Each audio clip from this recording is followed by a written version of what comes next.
അമേരിക്കയും ഇന്ത്യയും തമ്മിലുള്ള തീരുവ യുദ്ധം തുടരുന്നതിനിടെ മുന്നറിയിപ്പുമായി രംഗത്തെത്തിയിരിക്കുകയാണ് റഷ്യ. റഷ്യയും ഇന്ത്യയും തമ്മിലുള്ള ബന്ധത്തെ തകർക്കാനുള്ള ഒരു ശ്രമവും നടപ്പാകില്ലെന്നാണ് റഷ്യ മുന്നറിയിപ്പ് നൽകിയിട്ടുള്ളത്. ഇന്ത്യയുമായുള്ള ബന്ധം കാലങ്ങളായി തുടരുന്നതാണെന്നും സുസ്ഥിരമായി മുന്നോട്ടു പോകുന്നതാണെന്നും റഷ്യൻ വിദേശകാര്യ മന്ത്രാലയം വ്യക്തമാക്കി. സുസ്ഥിരവും ആത്മവിശ്വാസത്തോടെ മുന്നേറുന്നതുമാണ് ഇന്ത്യയും റഷ്യയുമായുള്ള ബന്ധം. അതിനെ തകർക്കാനുള്ള ഏതൊരു നടപടിയും പരാജയപ്പെടും. സർക്കാർ മാധ്യമമായ റഷ്യൻ ടൈംസിലൂടെ വിദേശകാര്യ മന്ത്രാലയം മുന്നറിയിപ്പ് നൽകുകയായിരുന്നു. അധിക തീരുവ ചുമത്തിയിട്ടും റഷ്യയിൽ നിന്ന് എണ്ണ വാങ്ങുന്നത് തുടരുന്ന ഇന്ത്യക്ക് മേൽ US തീരുവയ്ക്ക് സമാനമായ ഇറക്കുമതി തീരുവ ഏർപ്പെടുത്താൻ മറ്റു രാജ്യങ്ങളുടെ മേൽ ട്രംപ് സമ്മർദ്ദം ചെലുത്തുന്നതിനിടെയാണ് റഷ്യയുടെ മുന്നറിയിപ്പ്. റഷ്യയിൽ നിന്ന് എണ്ണ വാങ്ങുന്നത് നിർത്തലാക്കാൻ US-ൽ നിന്നും മറ്റു നാറ്റോ രാജ്യങ്ങളിൽ നിന്നും സമ്മർദ്ദമേറിയിട്ടും അതിനെതിരെ ഉറപ്പോടെ നിലകൊള്ളുന്നതിലും ഭീഷണികൾക്ക് വഴങ്ങാതെ പ്രതിജ്ഞാബദ്ധമായി തുടരുന്നതിലും ഇന്ത്യയെ റഷ്യൻ വിദേശകാര്യ മന്ത്രാലയം പ്രശംസിക്കുകയും ചെയ്തു.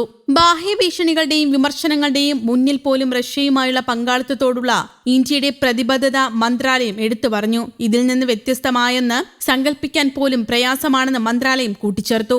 ഇന്ത്യയുടെ ഈ സമീപനം ദീർഘകാലമായുള്ള റഷ്യ ഇന്ത്യ സൗഹൃദത്തിന്റെ ചൈതന്യത്തിലും പാരമ്പര്യത്തിലും അധിഷ്ഠിതമാണെന്നും അന്താരാഷ്ട്ര കാര്യങ്ങളിലെ തന്ത്രപരമായ സ്വയംഭരണാവകാശത്തെ ഇത് പ്രതിനിധീകരിക്കുന്നതായി മന്ത്രാലയം ചൂണ്ടിക്കാട്ടി. ഇന്ത്യയും റഷ്യയുമായുള്ള പങ്കാളിത്തം പരമാധികാരത്തിന്റെ പരമമായ മൂല്യത്തിനും ദേശീയ താൽപര്യങ്ങൾക്കും മുൻഗണന നൽകുന്നുവെന്നും റഷ്യ പറഞ്ഞു.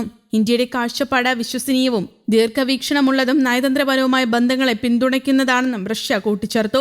സൈനികേതര സൈനിക ഉൽപാദനം, മനുഷ്യനെ ബഹിരാകാശത്തെത്തിക്കുന്നതിനുള്ള ദൗത്യങ്ങൾ, ആണവോർജ്ജം, റഷ്യൻ എണ്ണ പര്യവേക്ഷണത്തിലെ ഇന്ത്യൻ നിക്ഷേപങ്ങൾ എന്നിവയുൾപ്പെടെയുള്ള സംയുക്ത പദ്ധതികളിൽ ഇരു രാജ്യങ്ങളും സഹകരിക്കുന്നുണ്ട്. നൂതന പണമിടപാട് സംവിധാനങ്ങൾ വികസിപ്പിക്കുന്നതിനും ദേശീയ കറൻസികളുടെ ഉപയോഗം വർദ്ധിപ്പിക്കുന്നതിനും ബദൽ ഗതാഗത ചരക്കുനീക്ക പാതകൾ മെച്ചപ്പെടുത്തുന്നതിനുമുള്ള സംയുക്ത ശ്രമങ്ങൾക്കും ഇരു രാജ്യങ്ങളും പ്രാധാന്യം നൽകുന്നുണ്ട്. അതേസമയം G7 രാജ്യങ്ങളുടെ യോഗത്തിൽ ഇന്ത്യക്കും ചൈനയ്ക്കും എതിരെ തീരുവ ചുമത്തണമെന്നാവശ്യപ്പെട്ട US ഭരണകൂടം റഷ്യയ്ക്ക് മേലുള്ള സമ്മർദ്ദം വർദ്ധിപ്പിക്കാൻ ഇന്ത്യക്കെതിരെ തങ്ങൾ ചുമത്തിയതിന് സമാനമായി ചുങ്കം ഏർപ്പെടുത്തണമെന്നാണ് ആവശ്യം. കനേഡിയൻ ധനമന്ത്രി ഫ്രാങ്കോയിസ് ഫിലിപ്പിന്റെ അധ്യക്ഷതയിൽ ചേർന്ന G7 രാജ്യങ്ങളുടെ യോഗത്തിലാണ് അമേരിക്കൻ പ്രതിനിധി ആവശ്യമുന്നയിച്ചത്.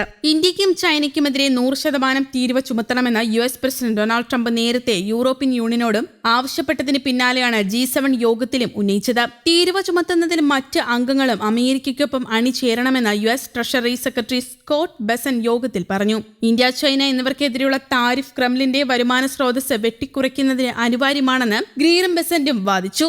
US ട്രഷറി സെക്രട്ടറിയും US ട്രേഡ് റെപ്രസെന്റേറ്റീവ് ജാമിസൺ ഗ്രീറും കൂടിച്ചേരലിന് ശേഷം പുറത്തിറക്കിയ പ്രസ്താവനയിൽ ആവശ്യം പരസ്യപ്പെടുത്തി. പ്രസിഡന്റ് ട്രംപിന്റെ ധീരമായ നേതൃത്വത്തിന് നന്ദി.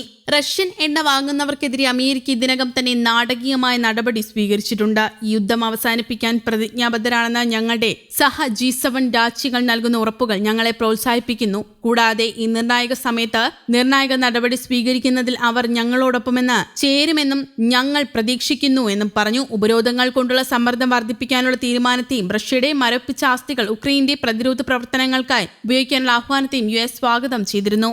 News desk, Kerala Kaumudi.